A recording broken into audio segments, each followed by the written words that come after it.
بسم الله الرحمن الرحيم الحمد لله رب العالمين والعاقبة للمتقين ولا عدوان إلا على الظالمين وصلى الله على نبينا محمد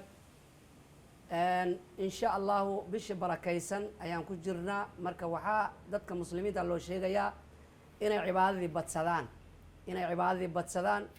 رسولك عليه الصلاة والسلام عدي لجارو طبعا كالدنبا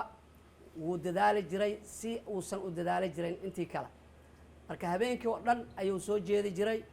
habeenkii dhan ayuu soo jeedi jiray oo ahalkiisa uu kici jiray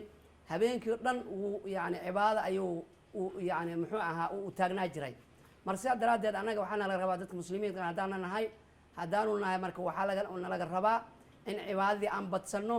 oo maxaa yeelay adduunyada safar baan nahay